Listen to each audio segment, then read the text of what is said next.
Anas tu kerja apa Anas tu? Anas kerja apa? Oh, bukan tahfiz.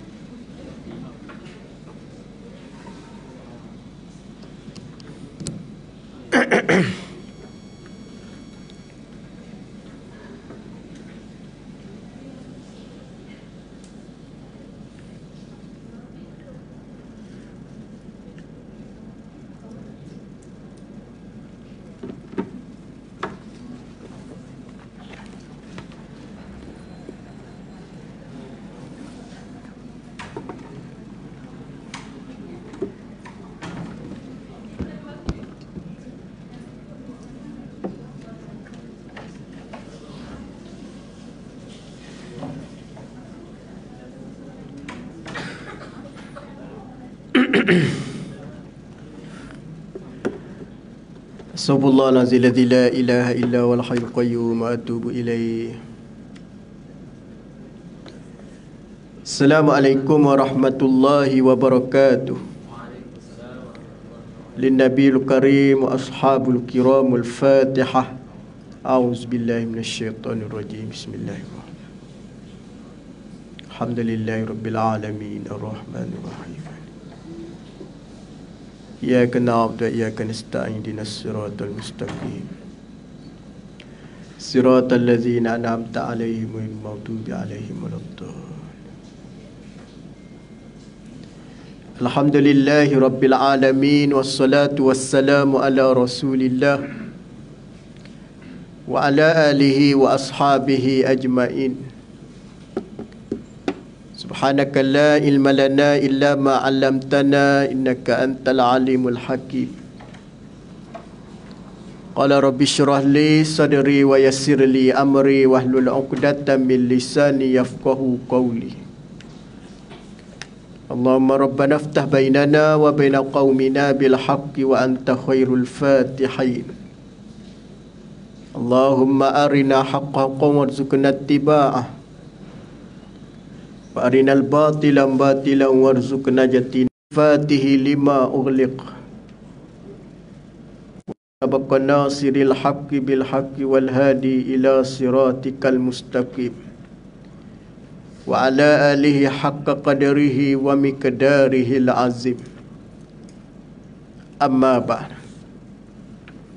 Jadi kasihi para jemaah muslimi muslimat yang dirahmati dimulia oleh Allah Subhanahu wa taala sekalian. Alhamdulillah, dengan izin dan inayah Allah pada tengah hari ini kita masih diberi kesempatan sama-sama dapat hadir dalam majlis ilmu. Mudah-mudahan insya-Allah diberi kefahaman dan istiqamah di dalam menuntut ilmu.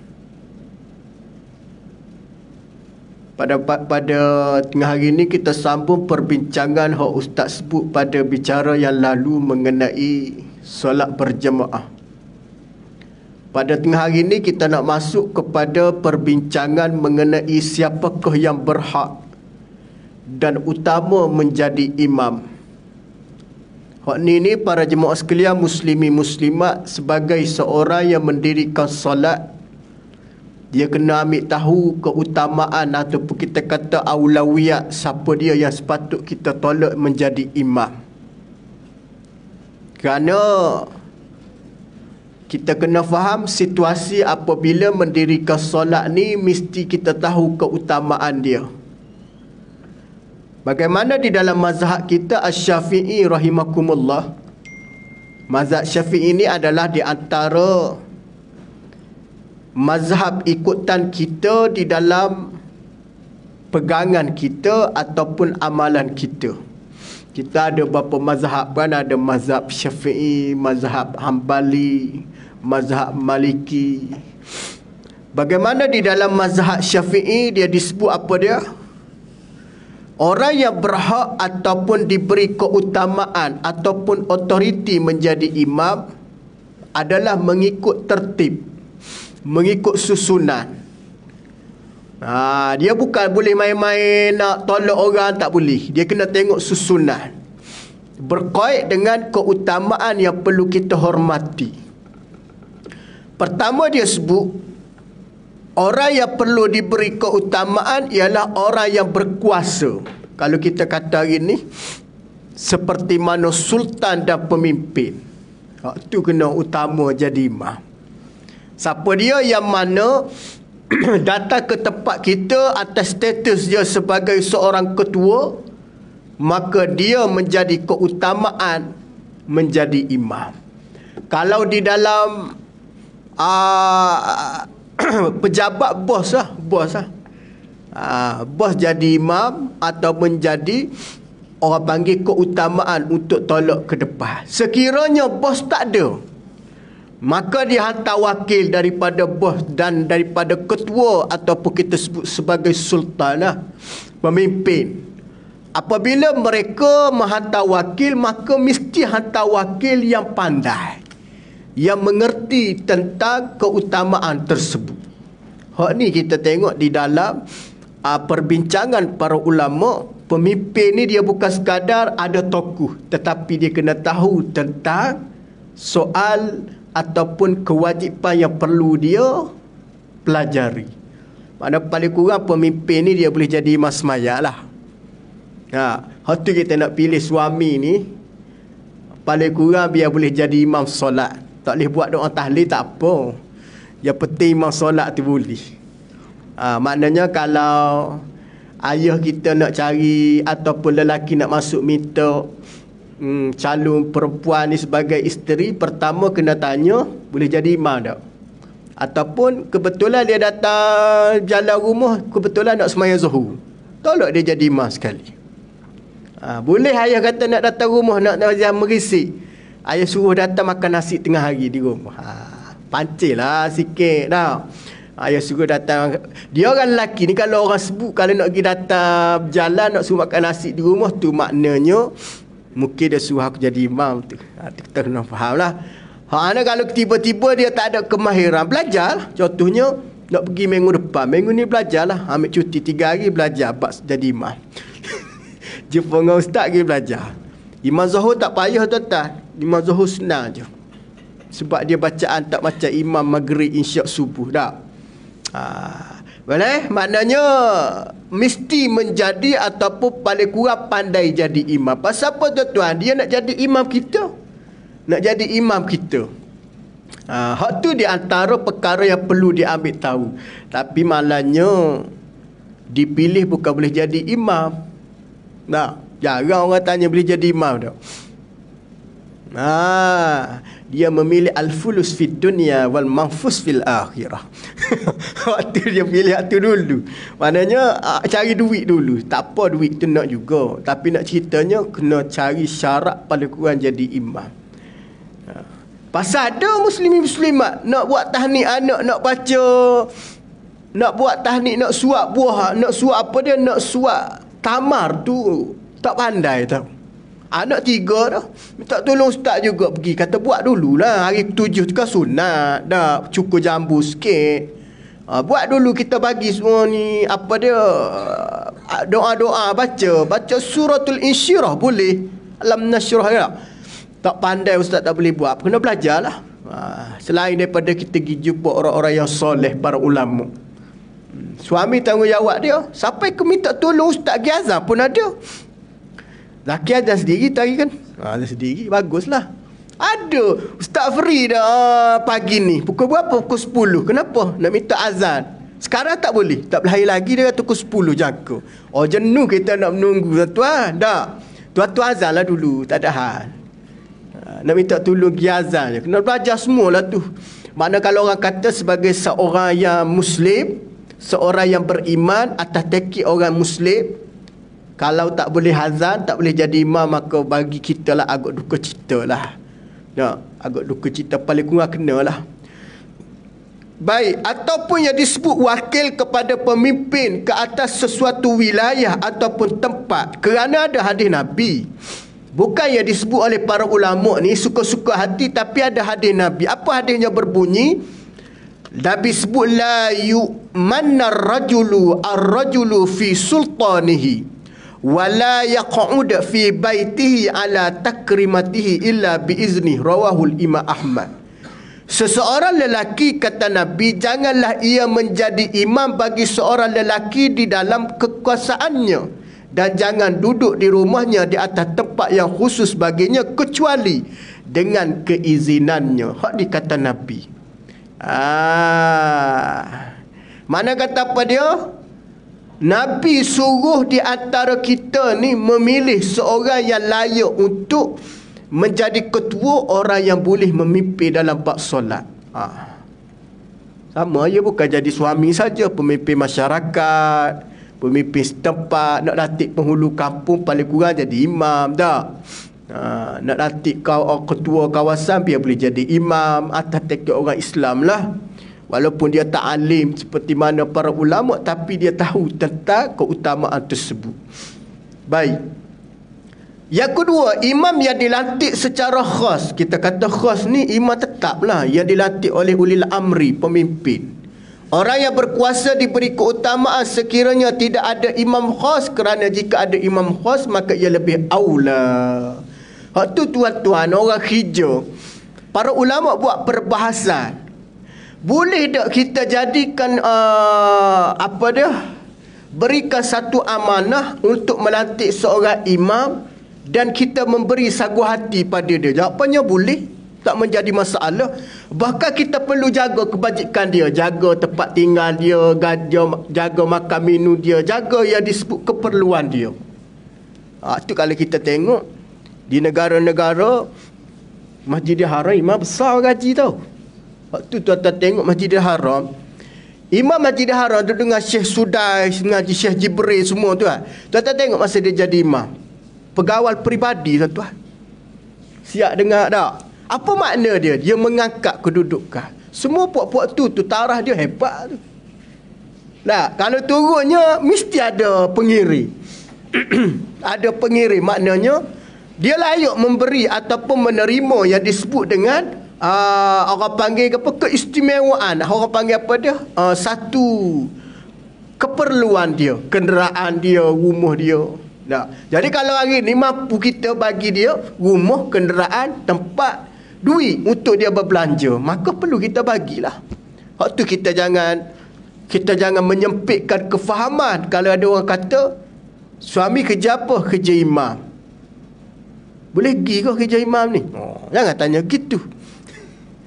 Ada orang gitu, menantu Tuan Haji kerja apa? Imam je. Kenapalah tak nak bangga suami saya imam? Imam kat mana? Dekat surah An-Nur seksyen 20. Hebat surah tu. Kuliah setiap malam, program penuh, duit banyak. Hati kita nak dengar ya. Surah tu hebat tu. WJK dia bagus, jemaah dia bagus, imam dia baca sedap. Yang penting sound system dia sedap. Nah, makna orang tahu hebat. Baru orang seronok. Hari ni tuan-tuan, orang dah mula nampak tuan, orang dah mula nampak apa dia orang panggil kerjaya kepada perkara baik. Tak kira lah sama dia berniaga secara kecil-kecilan tapi cara halal. Kaya hari ni tahu. Orang berniaga kecil nampak mula-mula. Air je tuan-tuan, aiskrim. Apa dia aiskrim Malaysia kau dia panggil tu. Dia sipu-sipu tuan-tuan. Hari ni kaya tuan-tuan. Dekat 15 biji kedai dia supply. Satu hari dia hantar sebanyak 100. Satu batang. Kali dengan 15. Berapa tuan-tuan? Baik. Dengan bermodalkan dia tolak sebanyak modal 35 sen sahaja. Kawan tu jual 50 sen ataupun RM1 sebatang. Tapi dia buat sedap lah. Buat sedap, bersih semua. Cuba tuan-tuan kali 35 sen kali dengan 1,500. Berapa satu hari income dia? Kita tak nak lawan kan? Dengan nilai dia. Tapi dia buat betul-betul. Tu kita jangan pandang rendah orang kerja macam tu.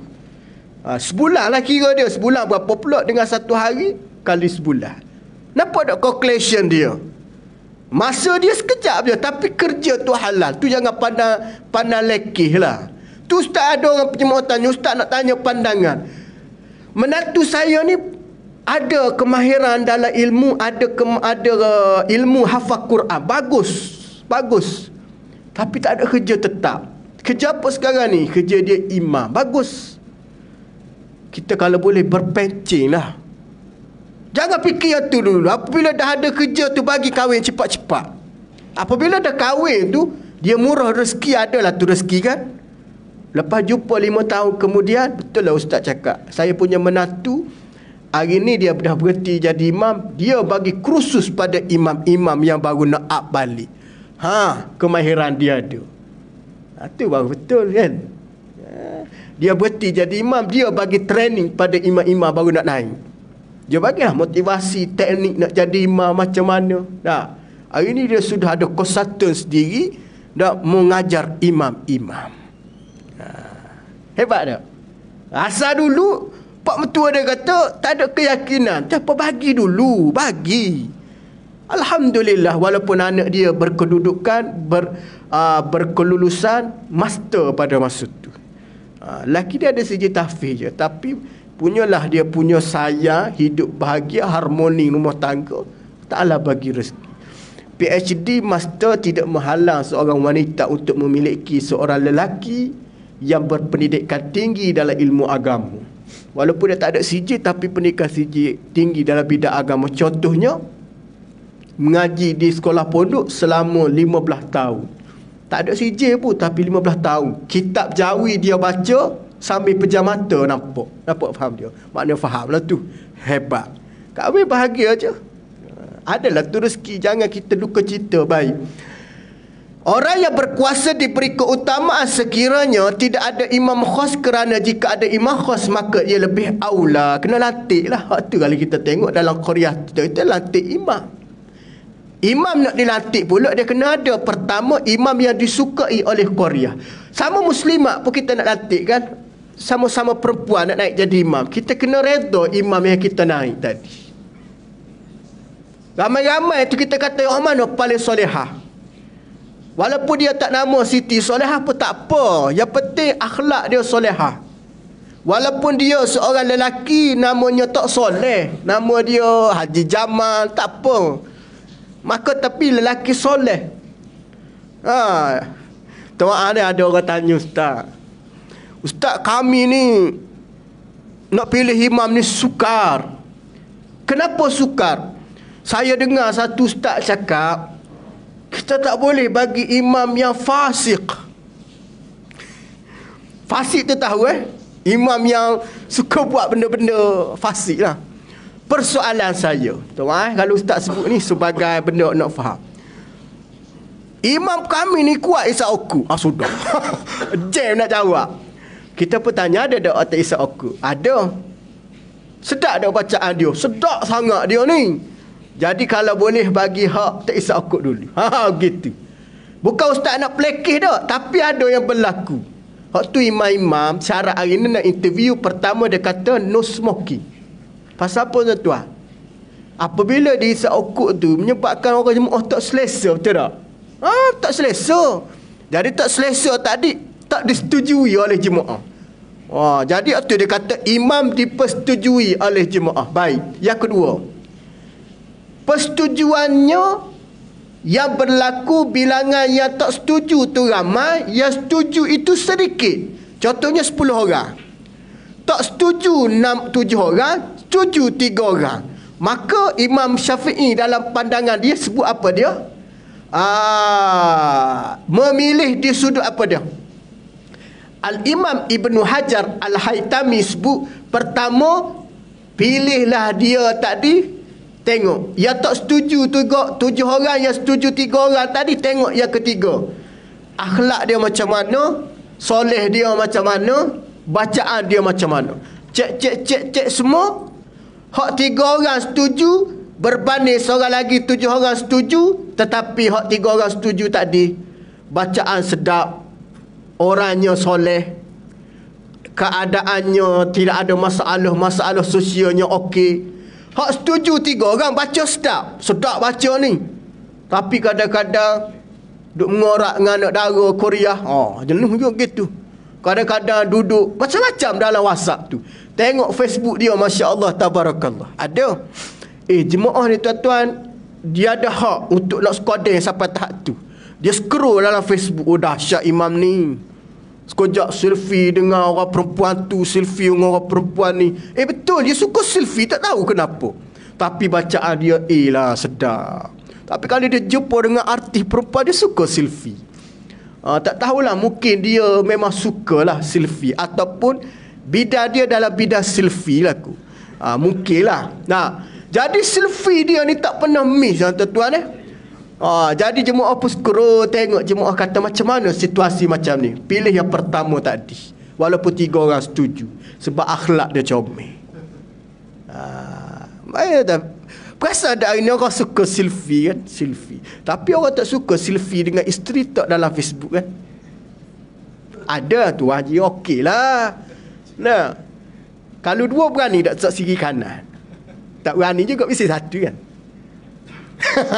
Tapi nak cerita, tak berani lah tuan. Ada orang tu je berminat, tapi kita kena tegur. Dia kata, Syekh, kalau boleh entar ni kena buang lah benda-benda macam ni, sebab fitnah orang kan, fitnah. Sama juga kita, walaupun adik kita sekalipun, janganlah upload gambar-gambar tidak bertudung dengan wanita. Ya kan, kita halal adik-beradik kita, tapi yang jadi tak bolehnya pasal kita publishkan benda tu di khalayak ramai, orang tengok aurat adik kita tu, tak boleh ha. Faham Sama juga kita boleh nak cium adik-beradik boleh, tapi jangan pergi cium di pasar karat. Janganlah duduk pasar karat ramai-ramai cium, jangan. Tak boleh tu. Kena jaga keaiban dia. Nak cium boleh, cium adik-beradik kita, kita sayang, kita kucuk dahi dia boleh, tapi jangan dikucuk kat pasar, kat stadium tu. Nanti orang tengok tak elok. Macam mana ustaz ni? Nah, walah adik kita. Di rumah boleh lah, tak ada masalah. Faham Maksudnya kena jaga adab tadi. Imam pun sama juga, kena jaga.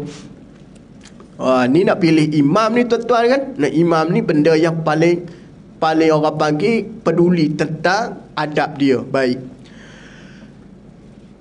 Maka yang ketiga, penghuni secara berhak tempat mendirikan solat jemaah sekiranya ia layak menjadi imam, maka orang memiliki manfaat tempat itu lebih aula. Hak tu kita kena latih Korea dulu. Tapi yang berlaku hari ni, Korea kita tidak berminat kan, maka terpaksa import imam luar.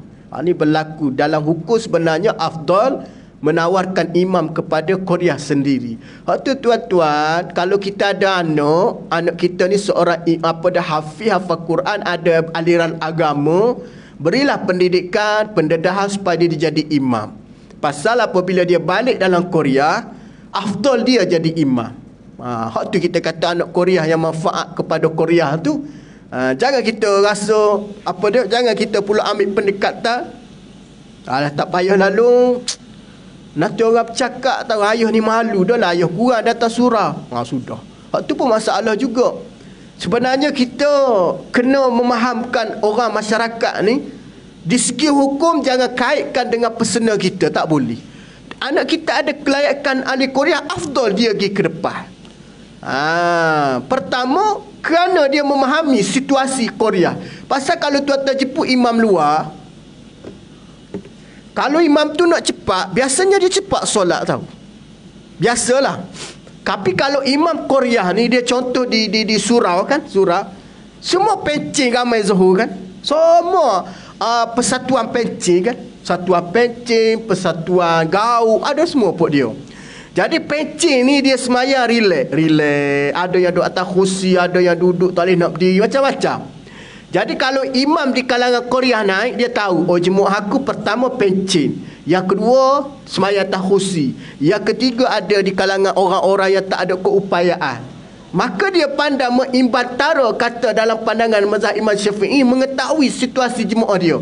Dia tidak akan buat perbuatan laju dan tidak memperlahankan sangat. Makna kadang-kadang yang berkena dengan jemaah.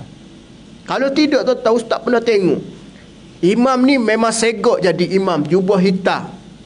Dia pernah jadi imam, tak silap ustaz, jadi imam semayang isyak. Tolak dia. Bacaan dia memang sedap. Bacaan dia memang dengar pun memang, bilalah nak rokok, ada setengah orang. Panjang baca tu, sedap sangat. Tapi satu ketika dia baca pendek. Surah rakaat kedua, dia baca pendek sikit. Jemaah tertunggu-tunggu, menyebabkan apabila dia baca pendek, dia sangkut. Maka lepas dia sangkut, dia tak boleh pergi dah, terus dia rokok. Sedangkan jemaah masih dalam keadaan membaca Fatihahnya tak habis lagi. Hak tu kita kalau jadi imam, kalau berasa nak baca pendek, paling kurang nak baca surah ni 7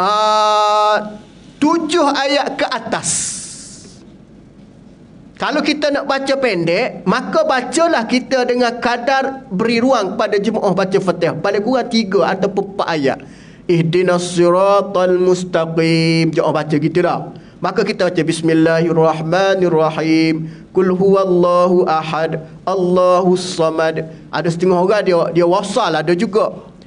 Jadi apabila kita memberi ruang, maka orang sempat baca Fatihah, kita baca surah pendek, inna a'tainakal kausar. Pendek kan? Jadi tidaklah menjadi terkejar-kejar jemaah tadi tak sempat menghabiskan Fatihah. Tu imam dia kena tahu benda tu.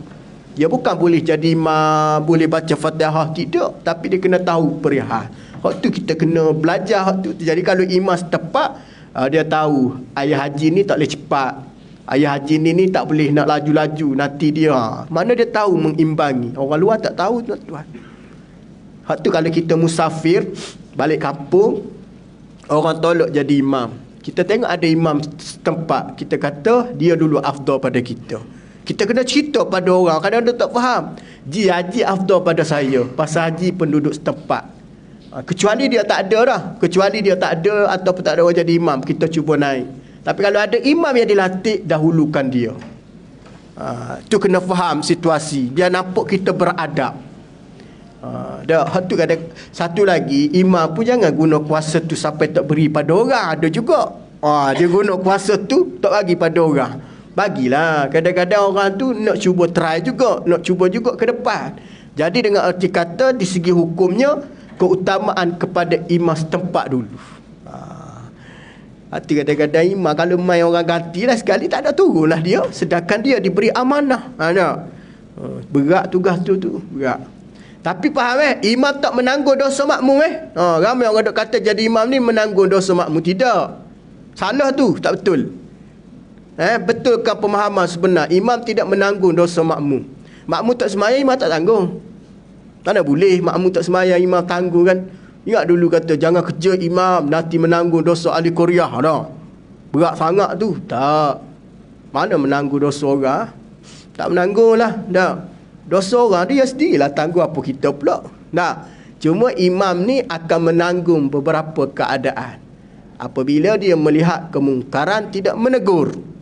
Hak tu dia panggil tu. Faham gitulah. Marra'a minkum mungkaran. Sekiranya dia melakukan kesilapan, sekiranya dilihat kesilapan tidak mampu ataupun tidak ubah, dia tanggung dosa kerana dia tahu. Faham tak? Sama juga kita. Baik. Makna dia kata manfaat setepat itu lebih aula menjadi imam seorang yang lebih alim dalam bab fiqh. Fiqh ni apa dia? Hukum. Hukum ni dalam sembahyang dia ada apa dia? Pertama ada hukum wajib. Wajib kalau dalam sembahyang kena buat. Kalau tak buat tak sah. Yang kedua ada rukun solat. Faham tak? Rukun solat tu yang 13. Sekiranya tertinggal tidak buat daripada rukun sembahyang maka tak sah. Maka imam tadi kena tahu rukun sembahyang. Yang ketiga, imam tahu membezakan perkara rukun dengan sunat. Contohnya imam tahu ni rukun sembahyang wajib kena buat rukun ni. Sunat pun imam kena tahu juga. Contoh sunat dalam solat. Sunat solat ada berapa? Ada 2. Pertama sunat abad, kedua sunat hayat. Ustaz nak perjelas sikit Benda sunat ni dalam solat, contohnya dalam kitab musolli ada sebut. Dalam kitab musolli, dalam kitab pedoman solat. Sunat abad bila mana terlupa nak melakukan, disunatkan sujud sawi kan? Sunat sujud sawi. Tapi kalau kita tak ada buat sujud, tidak berkena dengan sunat abad, tak boleh suka-suka hati sujud sawi. Tak boleh suka-suka hati sujud sawi tahu. Tak boleh kita kata berasa nak sujud sawi lagi ni, tak boleh. Dia jadi menambah rukun pula. Sebab kita tak ada kena pun dengan sunat abad, tak tinggal pun. Tiba-tiba jenis gelenyar nak buat sujud sawi juga, tak boleh. Jangan faham maksud dia? Batal. Tapi kalau tak buat tak batal. Tak boleh pahala sunat tadi. Nak faham Sama juga 3 sujud. Ustaz nak ulang. Apabila di dalam solat nama sujud sawi. Di luar solat baca Quran nama sujud tilawah. Di luar solat namanya sujud syukur. Faham maksud dia? Jadi di luar solat juga ada yang disebut sujud apa satu lagi? Cuba ingat. Dalam solat sujud sejadah. Dalam solat baca ayat mengenai sujud, maka sunat sujud. Tapi kalau tak jumpa ayat sujud, tak boleh sujud. Kalau sujud batal. Sengaja sujud, contohnya baca surah sajadah. Baca surah sejadah saja tidak sunat sujud, melainkan jumpa ayat yang berkena dengan sujud.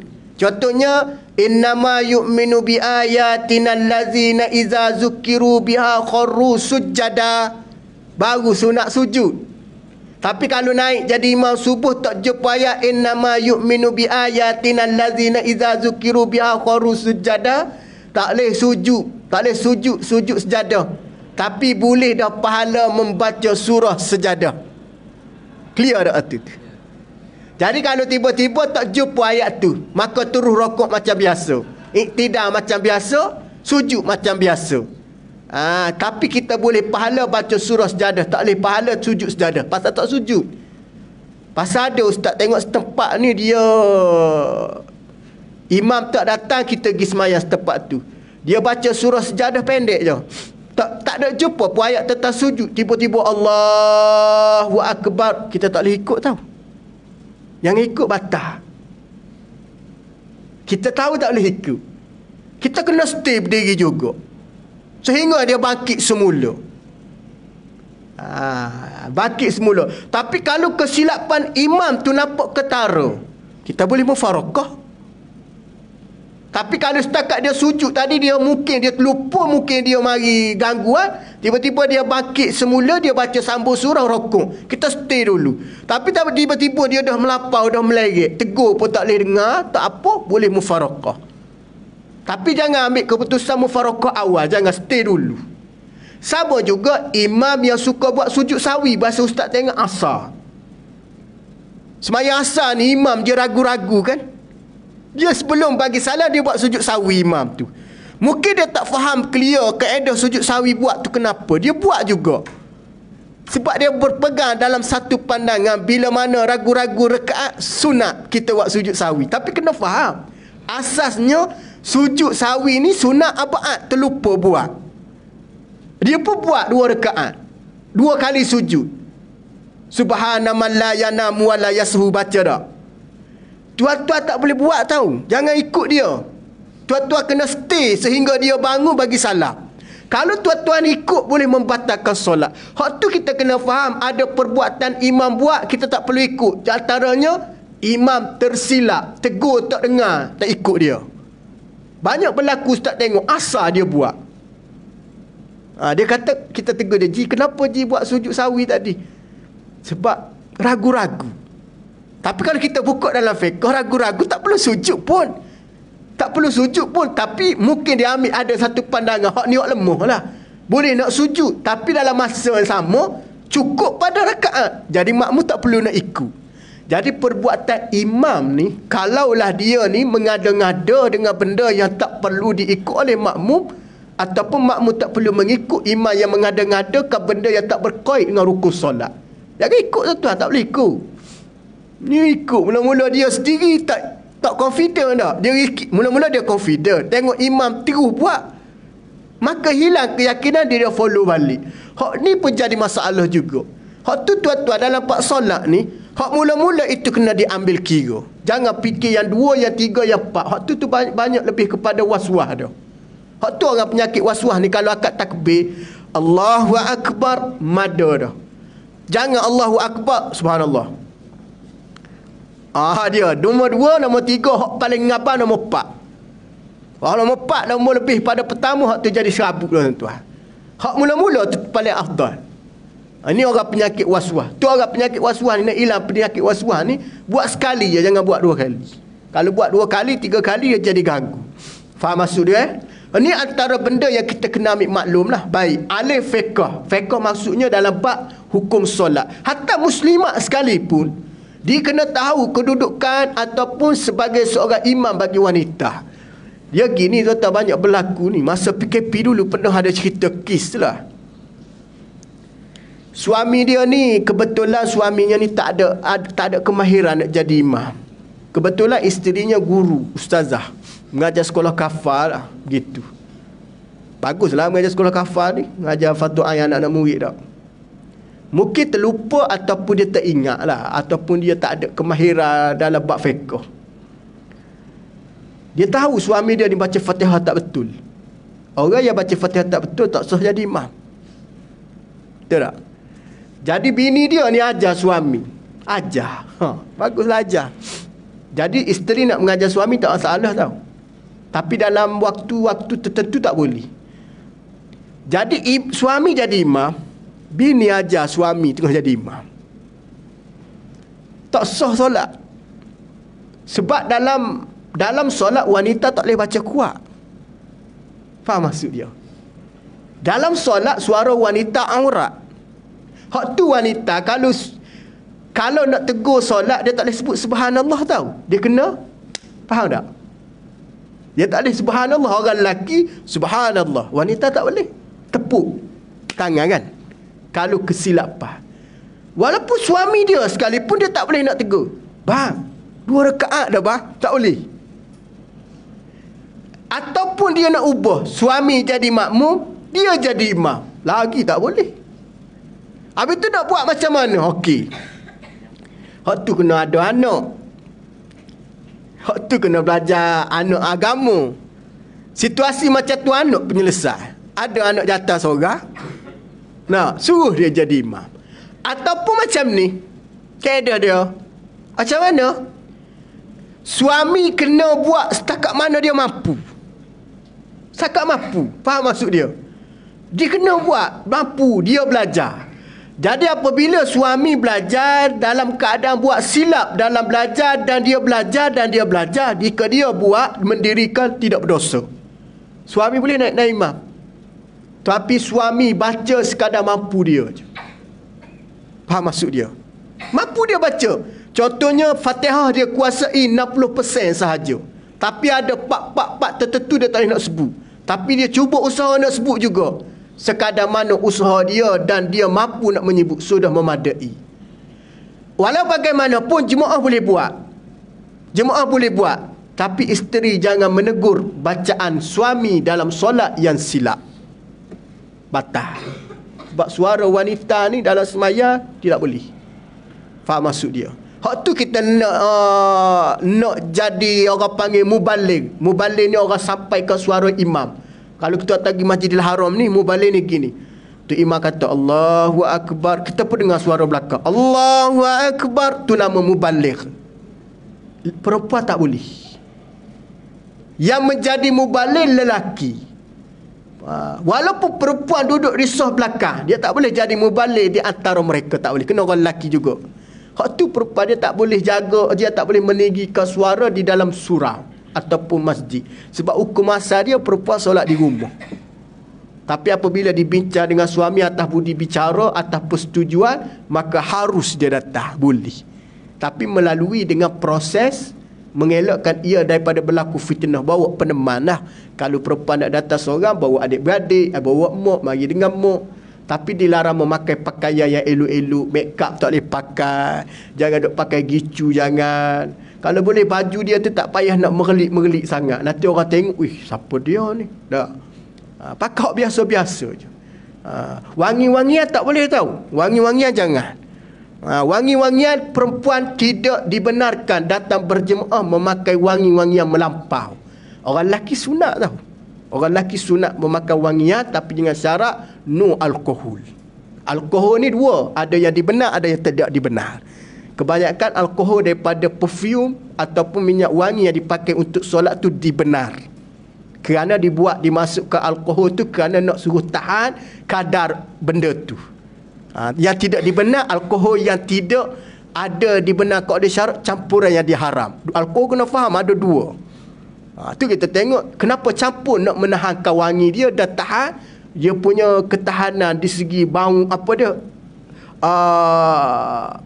produk tersebut, maka boleh buat dan dipakai. Orang perempuan tak boleh memakai wangian melainkan dia bersama dengan suami di rumah.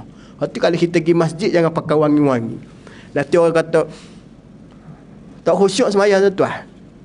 Kadang-kadang kita lalu di lorong perempuan tu bau wangi lain tu.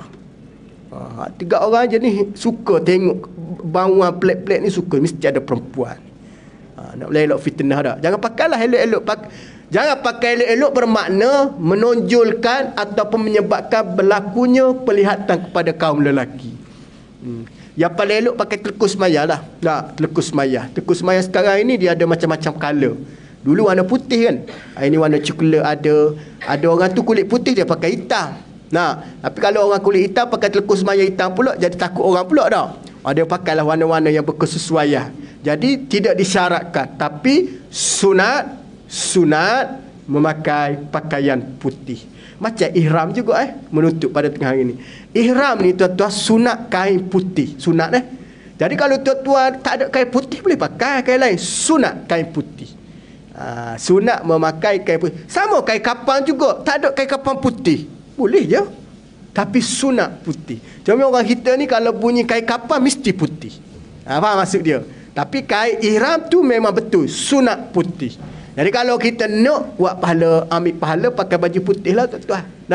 Putih ni adalah melambang kesucian. Boleh Wallahu alam, cukup sekadar tu pada tengah hari ni insya-Allah.